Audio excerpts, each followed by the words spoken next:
We had a pretty fun party last night here on the farm. We had about 25 people plus our family. Yeah, everybody came out for hot dogs and Tannerite. And if you're not familiar with what Tannerite is, you could YouTube it and check out some of the crazy videos online. Thankfully, ours was very safe. Yeah, thankfully nobody was dismembered or anything like that. But we had an old poplar tree out back that we were endeavoring to take down. It was, inside of it was rotted out, and it was about probably a 7,500 foot tall tree. And unfortunately, our Tannerite didn't bring it down, but it made one awesome show, at least the attempt to do it. So check this out. Yeah, it's pretty awesome.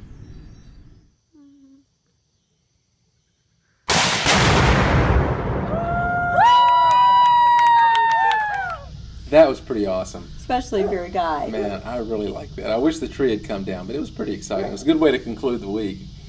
But we wanted to share a little bit about a conversation we had with a former Amishman that stopped in at the house the other day. And he was telling us about his experience with the Amish.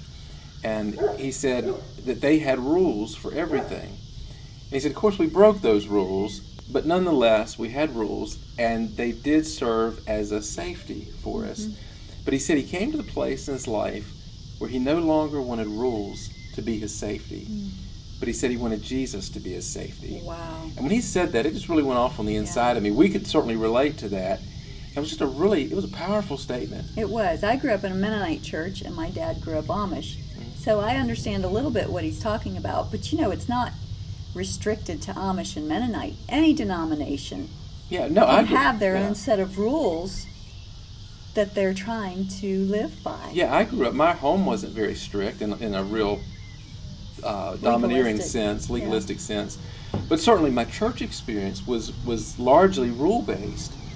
And for some reason, as believers, we gravitate towards rules oftentimes. I know, it's kind of weird. It's like, for some reason, it feels safer having these rules that we look at and we try to evaluate ourselves and, am I doing okay? Am I not? Yeah, Jesus came and set us free from the law. That was part of what he did. And yet we want to gravitate right back to it. And it doesn't have to necessarily be Old Covenant law like Paul battled in the New Testament.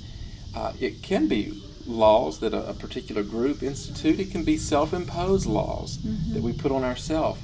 But that's not the New Covenant. No, it's not. The Bible, there's a verse that says, we serve in the new way of the Spirit, not in the old way of the written code. And that's powerful. Yeah. So it's really safe Yes. when we have life in the Spirit.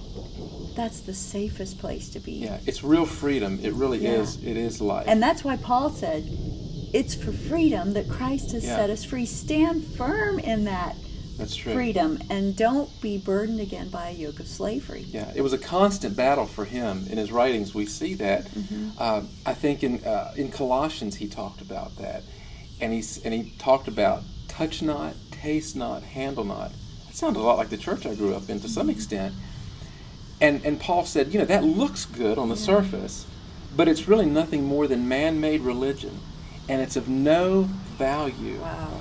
And then, that's amazing. Yeah, and then over in Titus we see, he says that grace teaches us to avoid ungodliness and worldly desires and to live soberly and righteously. Grace teaches us, not law. That's amazing. So the same grace that we get saved by is what teaches us how to live. Yeah. It is awesome. I heard somebody say recently, I really like this, that in essence as believers, this new creation that we have in Christ Jesus, we're made to operate on grace, not law. And it made me think of an engine, the way an engine operates. If you've got a tractor that runs on diesel fuel, you don't want to put gasoline in it. And we are designed to operate in grace and not law. By the Spirit. And when we bring ourselves back under law, we live a frustrated Christian life, and we don't experience that life in the Spirit like we should. That's right. We still have access to it. We're still believers, but we oftentimes become frustrated believers. Right. But when we operate with grace and we operate that way, it changes everything. Yes, life in the Spirit is so exciting. It's wonderful.